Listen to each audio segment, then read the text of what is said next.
LiberalViewer presents. So, welcome to the September 3rd edition of LiberalViewer Sunday Live Clip Roundup. Thanks for joining me. I've picked out the weekend's 14 best, most newsworthy clips for what should be really informative, educational, fair use, media criticism, and political analysis show for you all tonight. The only political comedy today will be a clip within a clip, kind of a Shakespearean play within a play thing, I guess, with Joy Reid from AM Joy on MSNBC showing a clip of herself on The Daily Show with Trevor Noah. Then, as usual, my clips come from the Sunday morning news analysis shows from this morning on the Big Five corporate outlets of ABC, NBC, CBS, CNN, and Fox News, the so-called corporate media here in the United States. You can see the 4 topics I'm covering listed down in the video description. You'll also see a list of the 14 clips and my notes if you can understand them. There's a link down there where you can read the list that I use to figure out what clips I'm going to do in what order. If you're watching as a recorded show, there'll also be time indexes there. You can click between the 4 different topics or go back to the beginning of a topic if you want to really understand it well or whatever. But like I said, I want to start with the big overarching topic, Trump's last chance, which has a couple different meanings, and then there'll be some sort of subtopics, or there's several clips, the most clips of all on North Korea, the breaking news about North Korea exploding what may or may not have been a hydrogen bomb and claiming they can miniaturize it and put it on an intercontinental ballistic missile. Then there'll also be some clips on DACA, the Deferred Action for childhood arrivals.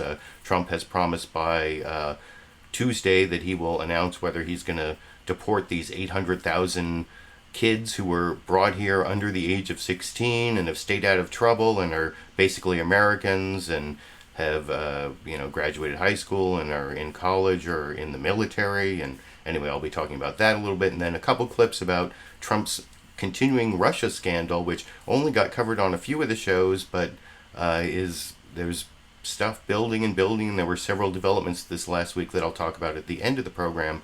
But like I said, I want to start with Trump's last chance, and this was actually something that was brought up on The Daily Show, and it's kind of edited for AM Joy on MSNBC, where Joy and Reid said several additional things that I will talk about, but about whether Trump is actually going to, there's the old question, will Trump pivot? Is this the time he becomes presidential? And they were talking specifically about Hurricane Harvey and whether he would lead and become presidential at this point. And there's a lot of cynical laughter that was cut out of this clip, and a few other things that I'll talk about after we watch that 98-second clip together here. Could this not be the moment where he pivots to presidential and unifies the nation during its time of crisis? Only if he goes into Trump Tower, locks himself in, sends out a different person that isn't Donald Trump, maybe whose name is Donald Trump, but who is a completely different person, and then maybe that person can pivot and become the president we need. He is this guy, and he isn't going to become presidential. He's Donald Trump. Welcome back to AM Joy. Donald and Melania Trump got a second chance to make a first impression, offering some presidential comfort to Texas and Louisiana on Saturday, and even taking selfies with some of the victims of Hurricane Harvey. For Trump, the focus was less on the death toll of 42 or on the region's long road to recovery, but on whether Trump could pass the presidential empathy test, a test that many felt he failed the first time around. And again, he had to give it a second try. You normally don't have to give it a second try. And well, the second time must be the charm, because Trump's jolly comforter-in-chief act this time around caused the media to swoon. Ah, yes, there he is, engaging with real-life Americans at the massive shelter in NRG Center in Houston. Military men in uniform, distressed parents, and babies. Joining me now. I like that last part. Babies. And I found that amusing. I found Joy Reid's appearance on The Daily Show amusing. Although, like I said, it was kind of cut out. They cut out a lot of the laughter about the idea that Donald Trump would change. They cut out where Joy Reid said he's 70, 71, whatever his age is. He's not going to change, which I guess is kind of ageist. You think they cut it out because saying he can't change because he's in his 70s? I don't know. Maybe that's why. But anyway, that is what I have in terms of political comedy for this week. I hope you're settling in to watch the clips. For the Sandy fans out there, by the way, you can see here Sandy also settling in. That's her right when she was lying down in the doorway right over there to my left. You can see that she is settling in to watch the clip, so I hope you're settling in as well. The other meaning of Trump's last chance that I have for this broadcast isn't just his last chance to look presidential and pivot to being presidential when it comes to Hurricane Harvey, but there's also his last chance to get something done legislatively when Congress comes back this week. He didn't get Obamacare repeal and replace done, tax reform. It's hard to say, although there's some chance that Hurricane Harvey may help him get some momentum going, which I'll talk about after. First, I show this quick 30-second clip from NBC's Meet the Press this morning talking about the long agenda that Trump still has supposedly left to accomplish legislatively in a very short period coming up here in September, October, November, December, before we turn into an election year when it's even harder to get things done. But here's the agenda from NBC's Meet the Press this morning here. The big agenda, and I think Meet the Press did the best job of putting it all together in a list there, so that's why I showed that clip. And then joining Chuck Todd for the questioning, he had Roy Blunt, the senator from Missouri, and first he asked him about Hurricane Harvey for a while, but then got to the question I was talking about as to whether Hurricane Harvey is going to help out Donald Trump in getting momentum or whether it's going to put some things off the agenda. And then there's this idea of the debt ceiling, and it looks like they may be trying to get the raising of the debt ceiling, which I will explain what that is if you don't know what it is after I show the clip. But I want to get to the Roy Blunt clip, about 2.5 minutes, a little under 2.5 minutes from Meet the Press this morning here. That you guys have in September, it isn't a full month because there's a lot of holidays, so you have probably about 2 working weeks to actually get some stuff done. The aid to Harvey, does this mean that the debt ceiling fight is postponed because of Harvey? The government shutdown, potential brinksmanship is not going to happen this month because of Harvey. Is that fair to say that all of this will get packaged together to at least keep the lights on for 3 months, raise the debt limit? Is that where we're headed? I think it does create another reason as to why you want to keep the government open. Frankly, no interest in Republican leaders, I would think any leaders on Capitol Hill, of not keeping the government open. But the president's attention to this issue, I think, puts another reason on the table to get things done in September. You know, there's some religious holidays in September. There are other, there's a limited number of days to work. There's a child insurance bill to be extended. The FAA, the Federal Aviation. You just added more to the to-do list. To be extended, plus keeping the government running. And some of those things will have to be combined. I will say this on Harvey. One, the things the mayor just talked about, the FEMA money, the stabilization money, the cleanup money, all important to do quickly. The SBA loan money to get people back in operation, all important to do quickly. That's the money the president appears to be asking for. Beyond that, I don't think we want to make the same mistake that they made with Sandy, which is ask for way more money than you knew yet what you need. We can do this in multiple occasions, just like we did with the Joplin tornado a few years ago. Are you comfortable with raising the debt ceiling with the Harvey money? As it sounds like the president wants that. Are you comfortable with combining all that together? That's one way to do it, and really the whip. You'll vote for that? The whip and the leader need to look at how the votes come together to make that happen. You could support something like that. Well, I never have great enthusiasm for raising the debt ceiling, but the debt ceiling, remember, is to pay for things that the government has already committed to. This is not a future spending thing. This is the bills we've already encumbered, and whether you put that with leaving the doors open for the government or the debt ceiling vote is something that will be decided in the next few days, I expect. Let me ask you this. What's been the reaction?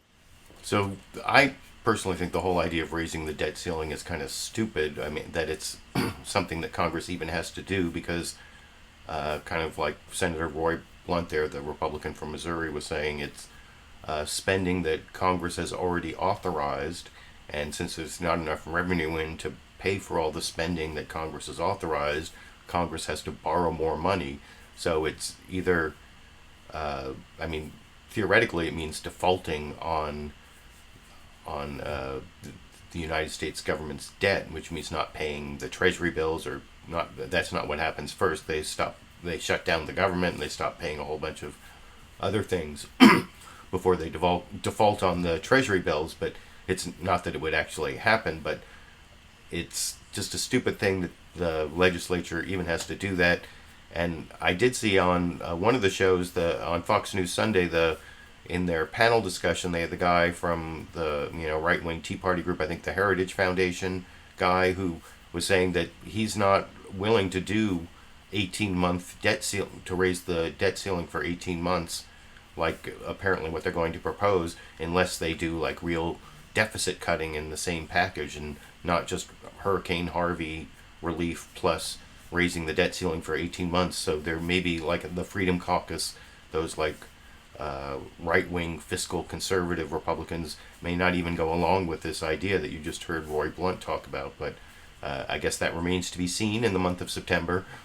So now I want to get to the 6 clips I have on the breaking news overnight from North Korea. I've kind of not been covering North Korea, even though it's been a developing story for several weeks. I did cover it several weeks back, and it's one of those issues that, believe it or not, YouTube may not monetize my video if I talk about things like North Korea.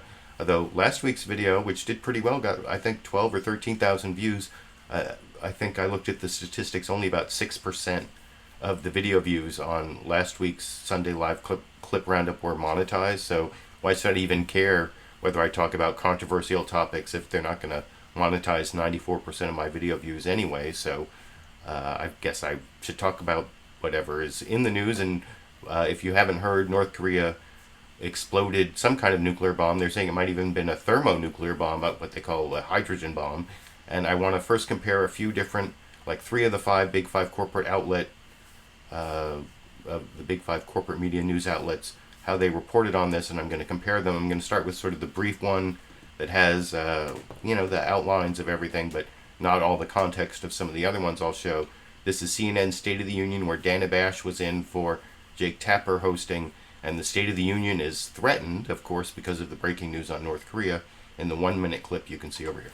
Washington, where the State of our Union is threatened. Breaking news this morning, North Korea claiming it successfully tested a hydrogen bomb. It's the 6th test of a nuclear weapon by the rogue nation and the first since President Trump took office. And North Korea's state media is calling the test a, quote, perfect success. This comes just hour after North Korea released photos of Kim Jong-un observing what it says is a hydrogen bomb being loaded onto an intercontinental ballistic missile. President Trump has responded now saying, quote, North Korea has conducted a major nuclear test. Their words and actions continue to be very hostile and dangerous to the United States. North Korea is a rogue nation which has become a great threat and embarrassment to China, which is trying to help, but with little success. South Korea is finding, as I have told them, that their talk of appeasement with North Korea will not work. They only understand one thing. Let's get right to CNN's Will Ripley. So there you can see a brief synopsis of the main facts, all 3 tweets from Donald Trump this morning.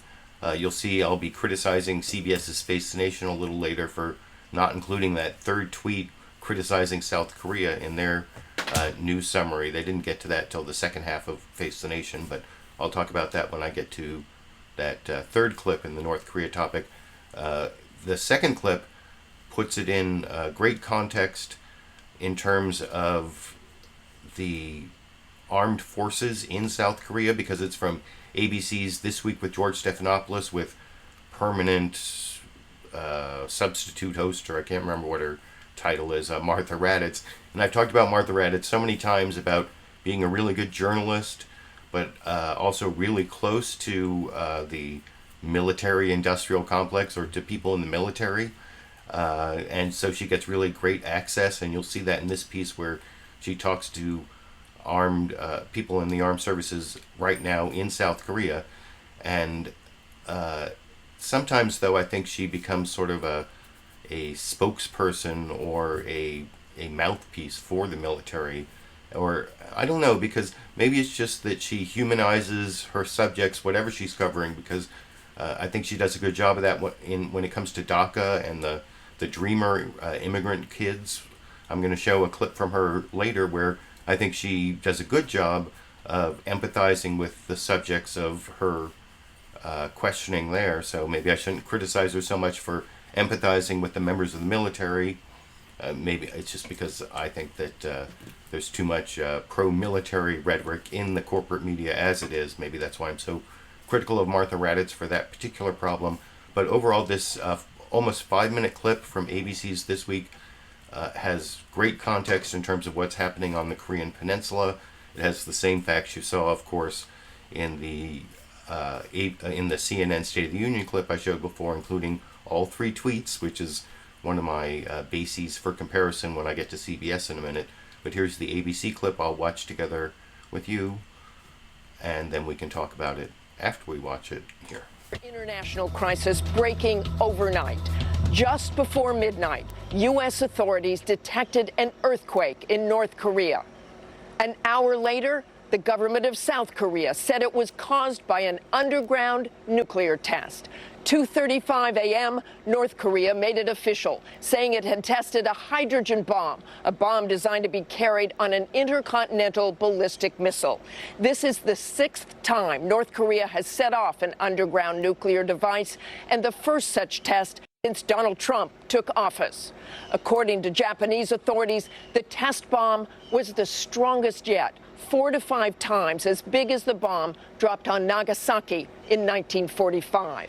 Adding to the alarm, on Saturday, North Korea put out this photo, what they claim to be a nuclear device small enough to fit on a missile. The great fear all along is that if North Korea can build a nuke that could reach the United States, the president will need to act. The president tweeting this morning that North Korea has conducted a major nuclear test. Their words and actions continue to be very hostile and dangerous to the United States. North Korea is a rogue nation, which has become a great threat and embarrassment to China, which is trying to help, but with little success. South Korea is finding, as I have told them, that their talk of appeasement with North Korea will not work. They only understand one thing. For the president, it is a return to the tough tone of early August. North Korea best not make any more threats to the United States. They will be met with fire and fury like the world has never seen. That was President Trump in early August, his tough talk cranking up the heat. If anything, maybe that statement wasn't tough enough. And we're backed by 100% by our military. We were with the military in the region just weeks ago. I went to Osan Air Base in South Korea and witnessed the military flying some of its most advanced warplanes. All right, here we go.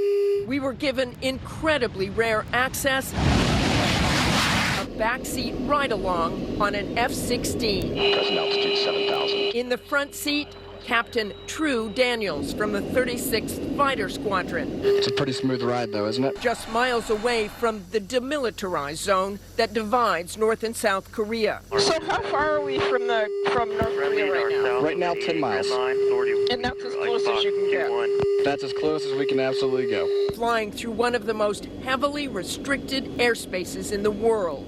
A state of constant readiness, always preparing for that call should it ever come. The 36th flies about 170 sorties each week, simulating strikes on air defenses, tanks, and more. It must be strange. We're not really in a war zone, but it could happen at any time. Laser code. I tell you, it definitely gives you a real purpose for waking up in the morning.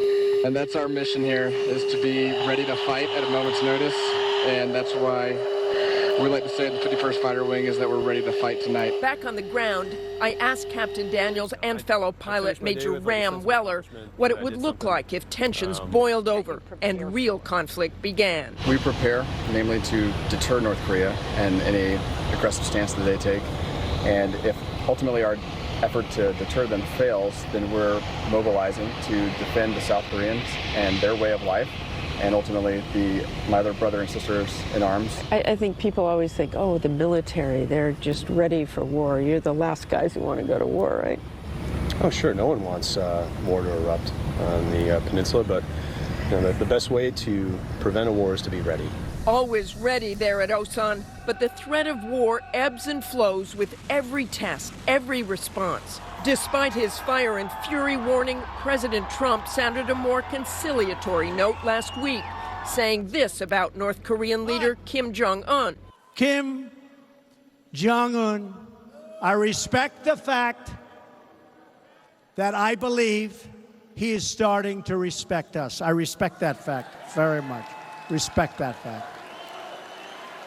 And maybe, probably not, but maybe something positive can come about. The overnight nuclear test, anything but positive.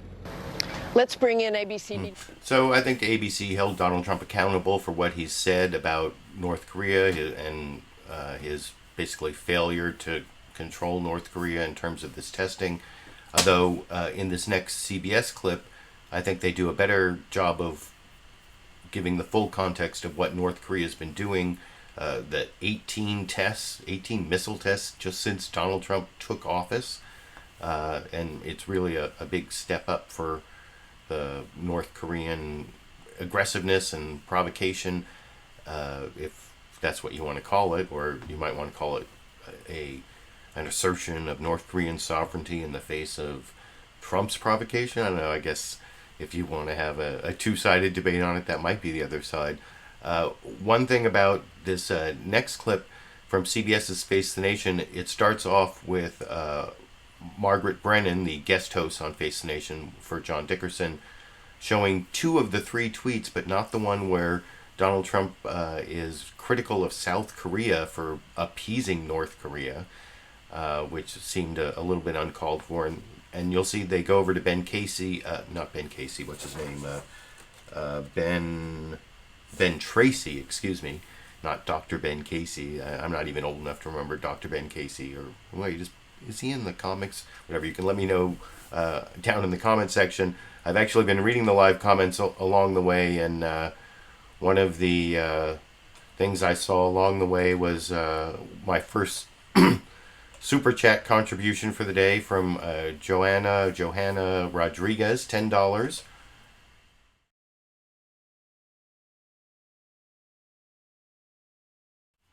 OMG, so exciting to be here live. I also find it exciting when I have so many people giving the live comments that I get to read during the clips along the way. Thank you for that Super Chat contribution. I think that pretty much equals the entire ad revenue I got from YouTube on my video last week that got, I think at this point, 13,000 views, but not very much in terms of ad revenue. So thank you for that Super Chat contribution. That helps me keep going and doing this every Sunday for you. I want to go, like I said, to this CBS clip.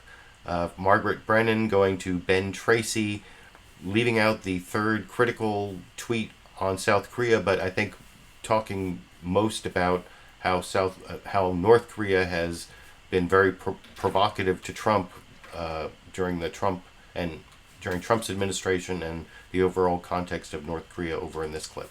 Breaking news this morning as North Korea says they've successfully tested a hydrogen bomb capable of being mounted on a missile that could reach the U.S. mainland. If so, it's a dramatic escalation in North Korean President Kim Jong-un's efforts to build his country's nuclear capability. President Trump has tweeted the first official U.S. response, saying their words and actions continue to be very hostile and dangerous to the United States. North Korea is a rogue nation which has become a great threat and embarrassment to China, which is trying to help but with little success. We begin our coverage with CBS News correspondent Ben Tracy reporting from Tokyo. North Korea triumphantly confirmed its test of a hydrogen bomb on state television. A strong 6.3 magnitude earthquake was detected at 12:30 Sunday afternoon in northeast North Korea, near that country's main nuclear test site. The underground test appears to be about 10 times more powerful than the last one North Korea carried out 1 year ago. It came just hours after the country released these pictures of its leader, Kim Jong-un, inspecting what North Korea claims is a miniaturized hydrogen bomb, capable of fitting on an intercontinental ballistic missile. Last week, North Korea launched yet another ballistic missile, sending it over northern Japan in a provocative warning shot to the United States and its allies. The U.S. and South Korea responded by conducting high-profile bombing drills on the Korean peninsula. In July, North Korea conducted 2 successful tests of intercontinental ballistic missiles capable of hitting the United States, and says its latest nuclear test was designed to perfect a nuclear warhead for those missiles. Ever since its elaborate military parade this past April, North Korea has warned that it was ready to conduct this nuclear test, but said it would happen at a time of Kim Jong-un's choosing. Kim Jong-un has significantly accelerated the pace of North Korea's weapons development despite international sanctions designed to cripple his regime. Just this year, he has launched 18 missiles, and this is now the 4th nuclear test carried out since he took over North Korea in 2011. We want to bring... So that's a lot of nuclear tests for this particular North Korean leader, and 18 missile tests just this year. I don't know if that's all Trump or if there was there an Obama missile test there? I don't know, because, of course, Donald Trump didn't take over till January 20th, but the Trump administration did not really, I don't know if they didn't send out people or it seems unlikely the news shows didn't ask for any Trump people on their shows this morning, but a lot of times I show you clips of the host saying, we asked the Trump administration, they wouldn't send us anybody. And there was nobody saying that this morning, but the only Trump administration official out there was the Commerce Secretary, Steve Mnuchin, who was on Fox News Sunday. Chris Wallace actually introduced him first as a member of the Trump National Security Council and then asked him about the North Korean nuclear test. And he's Commerce Secretary, so of course he had a commerce answer, but he seemed to imply that they might increase sanctions on North Korea, including sanctions on these Chinese banks that do business with North Korea. But then when Chris Wallace followed up, he wouldn't confirm that. I guess it's a good follow-up from Chris Wallace. I was actually going to show the Fox News Sunday news summary of what happened in North Korea. At first, I thought they were going to leave out the 3rd tweet like CBS did, but then they left it in. And then they really criticized Trump for having his policy failing, so that's not Fox News bias, and I thought it was kind of superfluous with the other clips I showed, so instead I thought I would show this Steve Mnuchin clip where he makes a little bit of news about the possibility of new sanctions, but then won't commit to them over here. Now, Treasury Secretary Steve Mnuchin, who's a member of the National Security Council. Mr. Secretary, I know that you have spoken with the president this morning. What is his reaction to the news that North Korea has tested another bomb?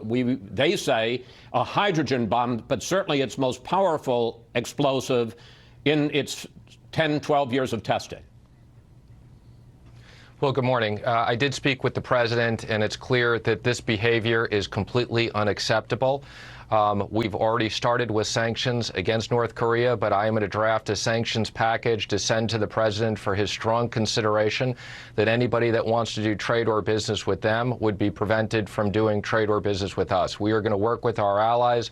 We'll work with China, but people need to cut off North Korea economically. This is unacceptable behavior. Does that mean, when you talk about a new trade sanction package, that we're going to be much tougher than we have been so far on Chinese financial institutions, Chinese companies? We're going to strongly consider everything at this point. And again, I will draft a package for his strong consideration that would go as far as cutting off all trade or other business. And this behavior is unacceptable. And if countries want to do business with the United States, they obviously will be working with our allies and others to cut off North Korea economically. I know it's early at this point, Mr. Secretary. So, I mean, at least it's good that there's some sort of non-military solution that the Trump administration is considering, because Trump was saying that North Korea only understands one thing in that third tweet that CBS didn't show, but the other news program showed. And hopefully there's some non-military solution, because as my second Super Chat contributor Joshua Dunn noted in the comments during the clips,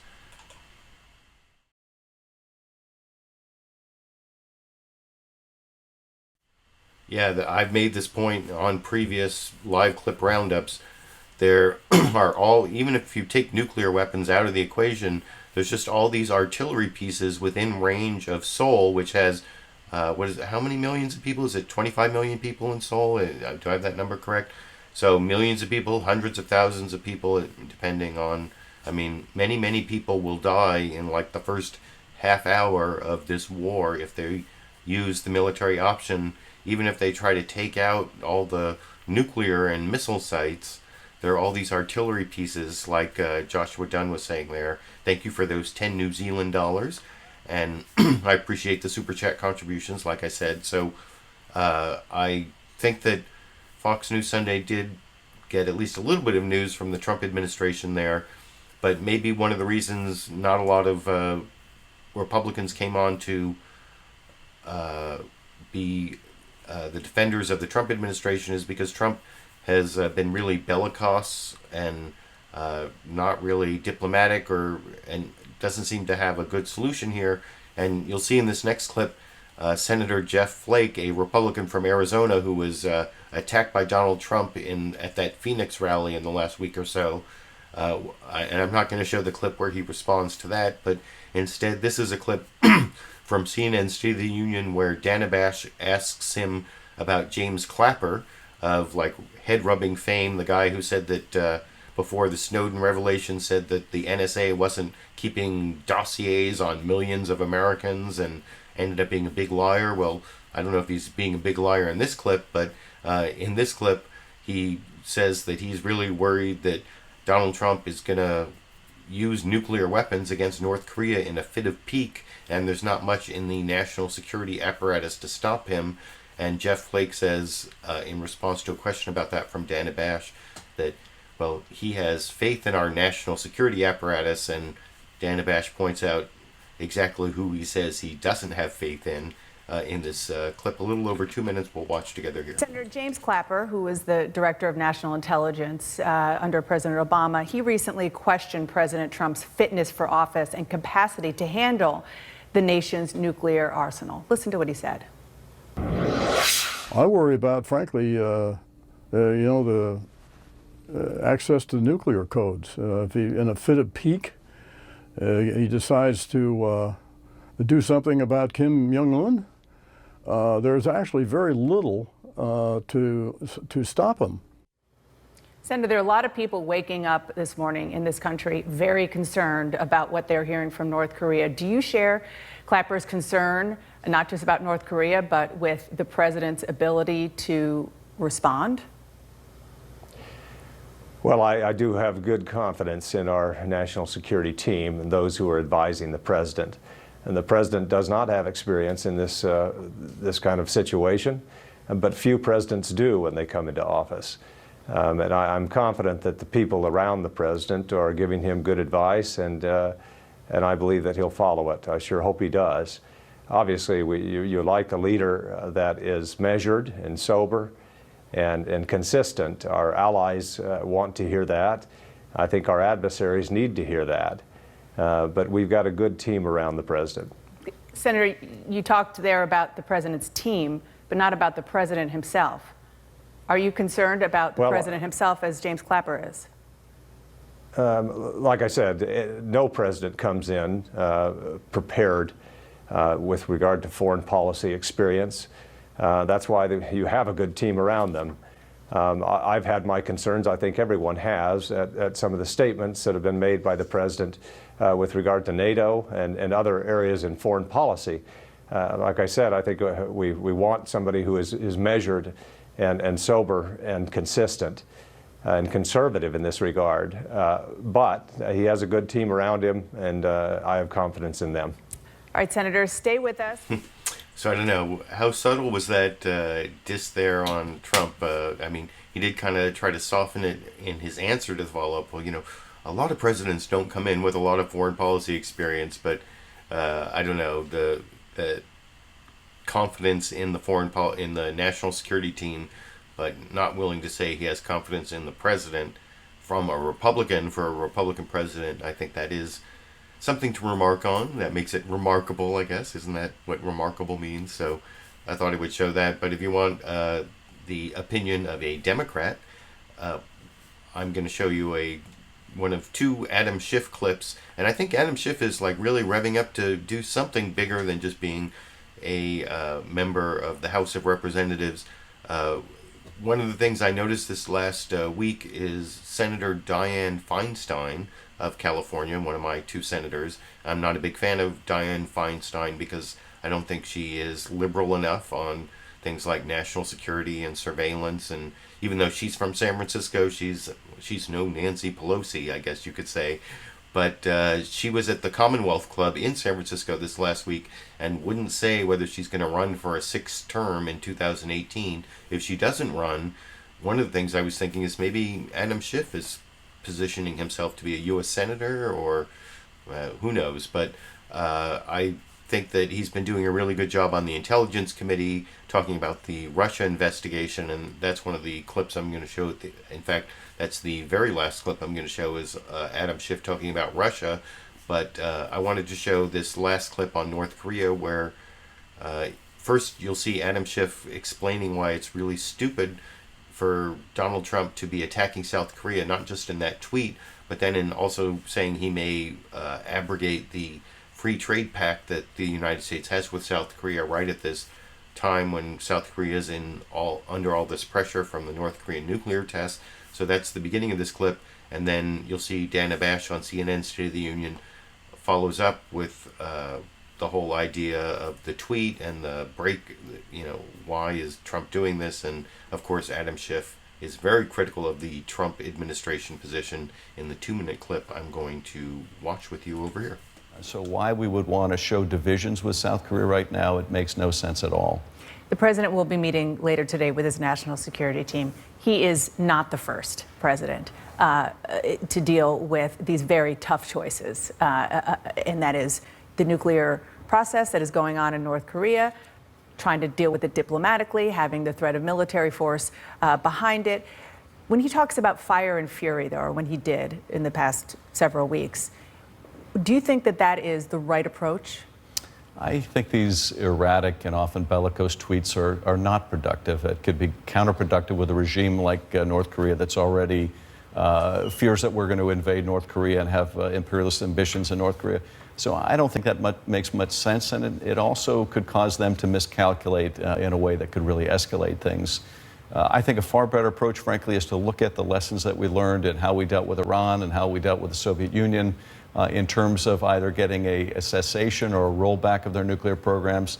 There are some good templates for us to use, but none of them involve the fiery kind of rhetoric that's more appropriate for Pyongyang than Washington. So let's strategize with our allies about how we can maximize pressure. At the end of the day, it all starts with China. And China, this attack, the timing of it, not the attack, but the test is as much aimed at China as it is the United States. So China is hosting, President Xi is hosting this big summit. So it's a direct affront to China. They ought to be heavily motivated to do something. China obviously doesn't want to see a collapse of the North regime and a unified peninsula under Western allied control. But nonetheless, there's a lot more China can do if we give China the right incentives. There is, and the Trump administration has been trying with China, just like, again, his predecessors. He hasn't been that successful, but we'll see if that changes. Congressman, we have a lot more to talk about and a whole... And like I said, Adam Schiff comes back later talking about the Russia investigation when Dana Bash says they have a lot more to talk about. But I'm becoming more and more a fan of Adam Schiff. That's why I was talking about maybe he's vying for some higher political office. I like the erratic and bellicose tweets are not foreign policy comment that he made early in that clip. Although, I don't know. I mean, he is right that China is the key actor. That's the big cliche. And I think someone even called it a big cliche on one of the shows this morning. But, I mean, is it possible that Donald Trump is really a strategic master and his bellicosity, and he's like creating all this furor, the fire and the fury is actually supposed to make China nervous, not supposed to make all of us nervous, and China gets nervous, and you saw Steve Mnuchin talk possibly about increased sanctions on Chinese banks. Is that all supposed to make China solve this problem for us? Is it some, big three-dimensional chess game that Trump is playing? I find that very, very, very, very, very difficult to believe, but you can let me know what you think down in the comment section. I was reading the live comments along the way. I saw Nelson 100 gave me a 10-pound contribution. I'm getting all 10, like 10 pounds, 10 New Zealand dollars, 10 American dollars. I'm getting all 10s. I feel like Nadia Comaneci or something today. Or is that almost as bad as Dr. Ben Casey? Does anyone remember Nadia Comaneci? That was... whatever. That was the last clip on the North Korea breaking news. And like I said, I now want to get to the DACA issue, Deferred Action on Childhood Arrivals. I've talked a lot about immigration over the years. I've worked really hard for immigrant rights as part of the ACLU as an ACLU activist here in California, for working for the Trust Act. Even Sandy helped with the Trust Act. She got on national TV on Univision. I'm not going to go into all of that, but DACA is really important. There are 800,000 of these dreamers who are undocumented immigrants who were brought here under the age of 16, actually average age of 6 years old. So basically they know no other country than the United States. They are as American as people who are born here, basically, unless... I don't know why that's such a big dividing line, but you can disagree with me down in the comment section if you want to. But I know people who are dreamers, who are big contributors to our economy and to our government. And, they work as first responders in Houston. And that's actually the first clip I want to show is from Martha Raddatz on ABC's This Week with George Stephanopoulos. This is the one I promised earlier, where she shows real empathy and compassion for this family, including a dreamer that she met in Houston. First, she asks the police chief in Houston, and then eventually the governor of Texas, Greg Abbott, about dreamers. And you'll see Greg Abbott totally dodges the question. And this is really worth watching. It's almost 3 minutes long, and I think it gives you a look into, just one of these 800,000 dreamers, but someone who I think, this is someone who is doing well in school, wants to become a surgeon, and all of a sudden her life is turned upside down by the possibility that Donald Trump may deport all these dreamers. Or I was actually reading the live comments along the way, and I had heard this possible outcome here. This is from one of my viewers.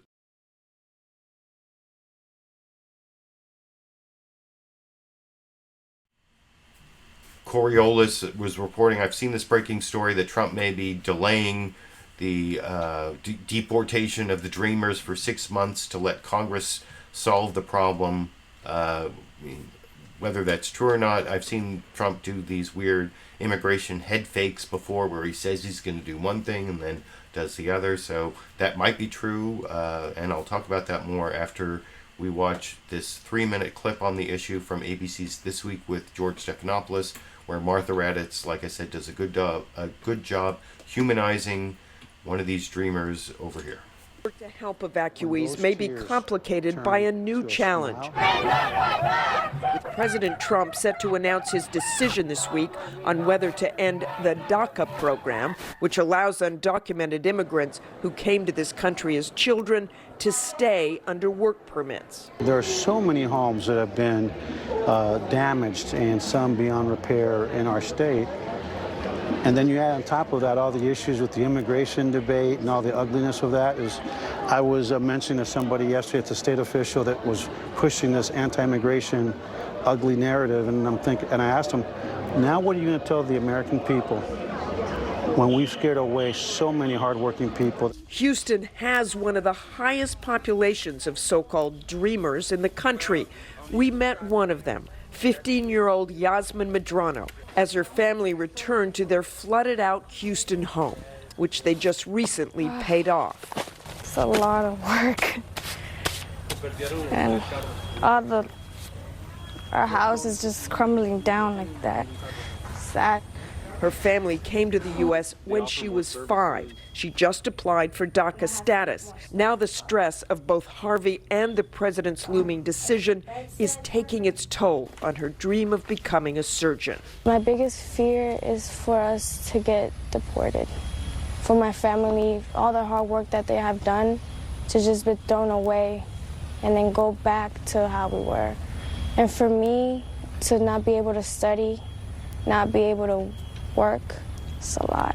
Yeah. And then I still have to worry about going back to school. So it's kind of stressful. Yeah. I asked Governor Abbott about Yasmin. She said that she doesn't know what she's more nervous about, the flood or being deported. When should she stop being nervous? Well, that obviously would depend upon so many factors that are hard to predict right now. One would be what the president would do, another would be what Congress would do. So Martha, until Congress, until the United States truly reforms our immigration system with standards that everybody knows and understands that are enforced and applied, we will continue to deal with these very challenging circumstances. So what would you say to that 15-year-old? The best place to get into is the United States of America, and we need to make sure we keep America, that shining city on the hill that people aspire to. So it's not with someone like her here? Well, it's going to be a standard that ensures that America will be the place that people aspire to, and there will be ways, if Congress reforms the immigration system, there will be ways in which America needs to continue to attract immigration through the legal system. The experience of...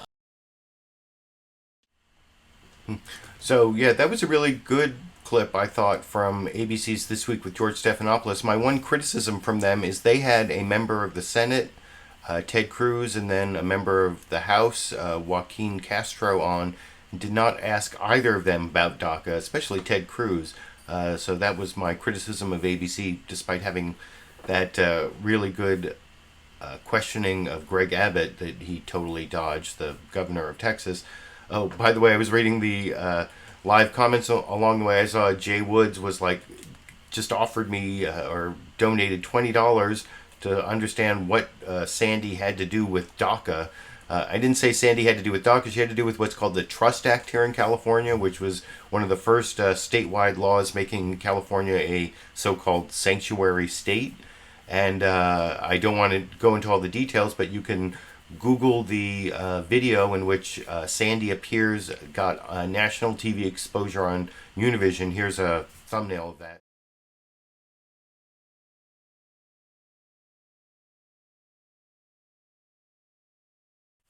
Dogs rally for mom facing deportation because her dogs bark. That's a March, was it 2013 video I made of a bark-in at the state capitol where a bunch of people brought their dogs to rally for this undocumented immigrant who almost got deported because local law enforcement came to her house because her dogs were barking too loud. And I go into all the issues in that video. Thank you very much, Jay Woods, for that contribution and asking that question. And now I want to actually show something that I thought was a good question from Fox News Sunday. They did bring up DACA for when they talked to someone from the Trump administration. They also brought up DACA with Greg Abbott, the governor of Texas, but I thought it was kind of repetitive or based on what I already showed. So I didn't take that clip. But here you see Chris Wallace on Fox News Sunday asking the Commerce Secretary, Steve Mnuchin, about the cost of deporting all these dreamers, and even using some good statistics about that cost.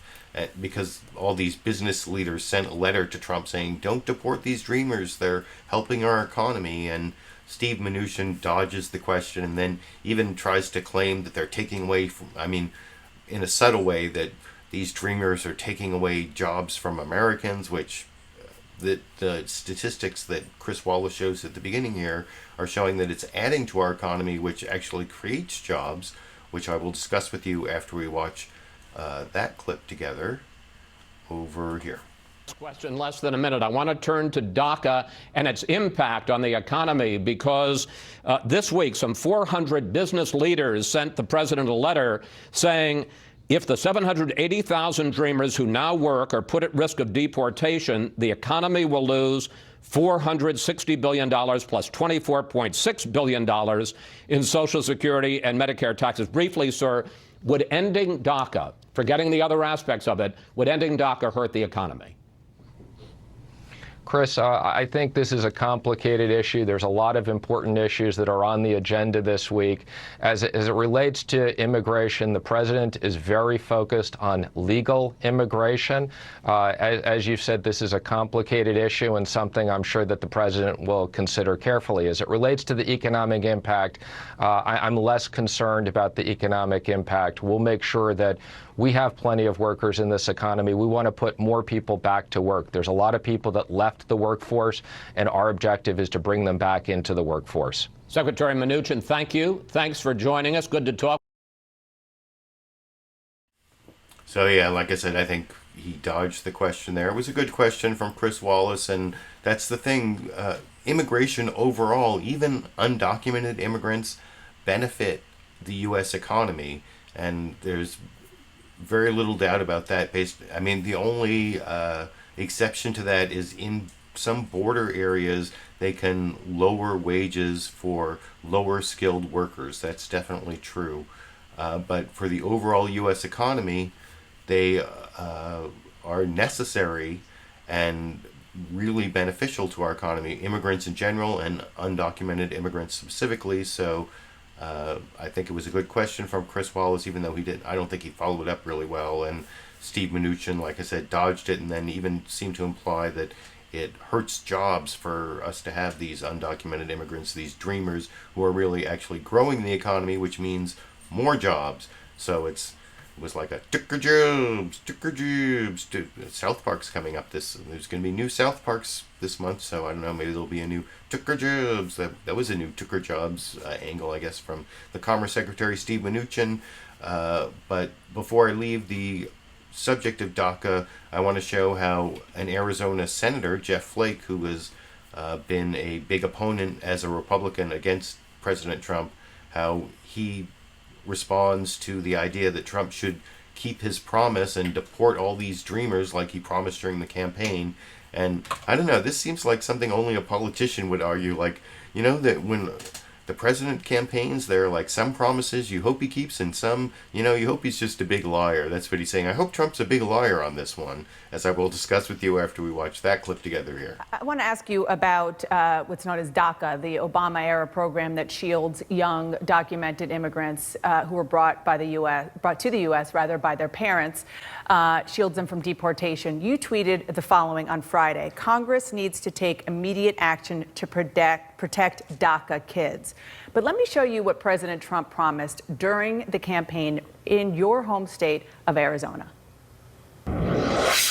We will immediately terminate President Obama's 2 illegal executive amnesties in which he defied federal law and the Constitution to give amnesty to approximately 5 million illegal immigrants. 5 million. Senator, the president said he's going to make a decision soon. Why should he go back on this promise, which was very popular among Republicans in places like your state? Because it would be the right thing to do, to go back on a promise. Obviously, you hope that presidents keep some of their campaign promises, and you hope that they ignore others. This is one that he ought to ignore. There are 800,000 DACA kids who were brought across the border. The median age, I think, is 6 years old for those 800,000 when they came across the border. They should not be punished for the sins of their parents. That's just the basic principle that we ought to follow here. They are either in school or have graduated and are working. Almost all of them, I think 90-some% of them, are in the workforce. To remove them from the country, to split up families like this, is just not the way we ought to go. And Senator, if the president says that he will extend the protections for Dreamers, but do it in exchange for funding from Congress, from you, for his border wall, would you go along with that compromise? Obviously, all of us believe in border security. It depends on what he means by the wall, and we still really haven't seen what he means by the wall. If that's a metaphor for border security, we can certainly support that. But if he's talking about a solitary brick and mortar 2,000-mile edifice on the border, then no, nobody ought to support that. So we really haven't seen what the president is really talking about when he talks about the wall. So that's the moderate Republican view on this, and I've seen many Democrats say they won't do a trade for the Dreamers in exchange for the wall, and whether that's a good bargaining position or not, I don't know. But I just hope if Donald Trump, as some people have reported, is going to say he's going to deport these Dreamers, at these 800,000 kids brought here, at an average age of 6 years old, who are, have gone through background checks, have voluntarily given their contact information to the government to now round them up and deport them when they're basically in some ways the best of our undocumented immigrants. I mean, there are a lot of really good, the way Trump portrayed undocumented immigrants at the beginning of the campaign is, rapists and criminals. That is totally the opposite of the facts that immigrants in general and undocumented immigrants specifically commit crimes at a lower rate because they're worried about being deported, and they in general, according statistically, tend to be hardworking, and that that's why people get up and leave their home countries and come all the way here, is because they have more motivation and drive. It's like a self-selection for having for being a hard worker, or to be motivated, or have it's not true of every single undocumented immigrant, but I think that it's a huge resource economically, and just in terms of the human factor. These are real people, some of whom I know personally, and that's why I hope that Congress, the president, whoever has to take care of it, if Congress can pass legislation, I don't care if Republicans and Trump get credit and it increases their political capital, helps them, I just hope that they don't deport these people because they're Americans in every way, but the documentation, and in terms of the Dreamers, they've actually given all their contact information and gone through background checks and gotten documents, so they're not even really undocumented. So that's the last thing I want to say on that topic. And like I said, I have two brief clips at the end on the topic of the ongoing Trump-Russia scandal. Hasn't gotten a lot of coverage over the last couple of weeks because of Hurricane Harvey and the whole Charlottesville debacle and tragedy, and it was only covered briefly by a few of the shows. And first I want to show a 45-second clip from NBC's Meet the Press that sort of detailed just the developments in the last week, which it's hard to believe they didn't get more coverage on the Sunday morning news analysis shows than they did, because there's a lot of stuff going on in the background, which I will discuss with you after we watch that clip together here. Oh, by the way, Russia. And I say, oh, by the way, because as my executive producer put it in one of our morning meetings this week, he said, there's a lot of this and that. Let me run through a little bit of the this or that. Mueller obtains an early draft of President Trump's letter firing Comey. Basically, we find out there's a second letter besides the one the Attorney General and the Deputy Attorney General wrote. Special Counsel Mueller apparently is teaming up with the New York Attorney General and the IRS. Paul Manafort, the president's former one-time campaign manager, turns over a bunch of notes, including some notes from that infamous meeting with some Russians and Donald Trump Jr. And then, of course, we find out that, yes, the Trump Organization was trying to build a Trump Tower in Moscow. Susan Page, it is a lot of... So yeah, there's a lot of stuff just in the last week that happened, and that rough draft of the Comey firing letter, that could be real evidence, and unfortunately no one has released the text of that. It was like a news story, but the reporters were like getting secondhand information about what was actually in the letter. And the next clip I want to show, the final clip, is Representative Adam Schiff not talking about that letter, although if you want to see the entire interview over on CNN State of the Union, I believe it's available at the link I put down in the video description to the State of the Union program. His answer on that question is not very revealing, because he hasn't seen the letter, or he won't say whether he's seen the letter, or so he doesn't have much to add there. But he does talk about this idea that someone working for Trump was trying to get a Trump Tower in Moscow previous to, just at the beginning of Trump running for president, all the way up to when he actually announced. And why that's important, well, you can hear Adam Schiff make the strong argument that there could be significance in the Russia investigation. This is why, and it comes down to finances as well, that I will talk about after we watch that final clip for tonight over here. What you've been spending most of your time on, and that is the Russia investigation. We learned this week that President Trump's attorney, longtime attorney at the Trump Organization, Michael Cohen, during the beginning of the campaign, during the primary season, reached out to the Kremlin for assistance in building a Trump Tower in Moscow. Again, this was while President Trump's campaign was underway. How does that factor into your investigation? Well, I think it's very significant, and we had requested documents from Mr. Cohen, and not being satisfied, we subpoenaed Mr. Cohen for whatever records were relevant to our investigation. It means, among other things, the president was dishonest when he said during the campaign that he had no business in Russia, wasn't pursuing no business in Russia. So yet another, I think, misleading statement by the administration about their relationship with Russia. It's also significant because if they were pursuing business in Russia during the campaign, that might have influenced the positions that the candidate took in a more pro-Russian direction. After all, if they were going to be criticizing Putin, criticizing Russia, that would diminish the chances that this deal would go through. So I think it's very significant. We obviously want to get to the bottom of it, and we expect at some point we'll have Mr. Cohen come in and testify. We'll also expect, I think, Mr. Sater to come in and testify so we can understand this more fully. Felix Sater, who's the man who was born in Russia, was a Russian immigrant, but also had been trying to coordinate this for the Trump Organization. Just quickly on this, how significant will it also be to find out in those deal talks who the financing and where the financing was going to come from? Well, this is, I think, part of a broader concern, and that is the whole range of allegations about potential money laundering or financial entanglement. This is a tactic that the Russians have used elsewhere.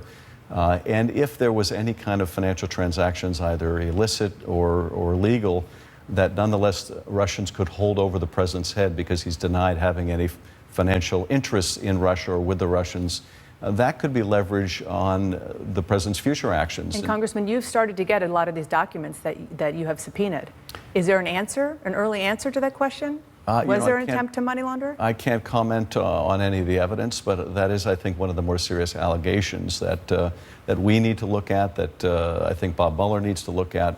because anything that could exert a continuing influence, could shape U.S. policy, is among the most serious of allegations. Another bit of news is... So, wow, that's a lot of stuff going on in the background, and this Trump Tower deal could be, a motive for why Trump wants to change Republican policy to become more pro-Russian, or it could also be a way that some sort of money laundering deal in finances, either with Trump or Paul Manafort, could be a basis for Russian influence over Donald Trump, which is something I've been talking about for months, that the most likely collusion connection isn't going to be some deal between the Trump people and Russia to try to throw the election through the hacking to Trump, although the Donald Trump Jr. meeting with the emails before that surprised me that was so blatant. But it more that there's some sort of weird financial dealings between Trump and the oligarchs close to Putin that give, it's the reason that Donald Trump never says anything negative about Putin. But anyway, you can let me know what you think about all that in the comments section.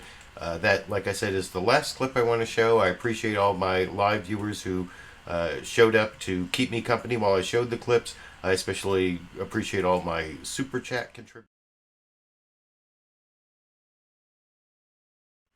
There you can see I had several really good super chat contributions, and of course my patrons on Patreon. You can become a monthly patron and really give me confidence that I'll have continuing income no matter what YouTube wants to do. I have something like 80 something people who are giving me a little over $500 a month on Patreon, which I really appreciate.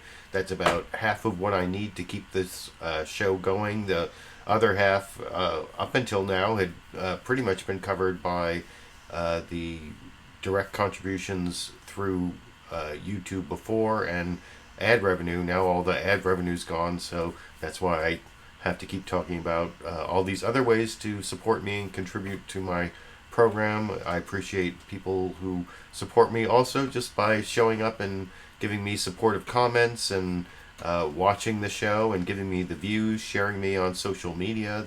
All of that is very helpful, and in exchange I will be back next week and I will watch all these shows and pick out the best clips and give you my commentary and criticism, and I should be back next Sunday. If I don't have a chance to put out some other type of video before next Sunday, I will be back next Sunday to give you another edition of LiberalViewer Sunday Live Clip Roundup. And until then, I guess I will be seeing all of you around the internet.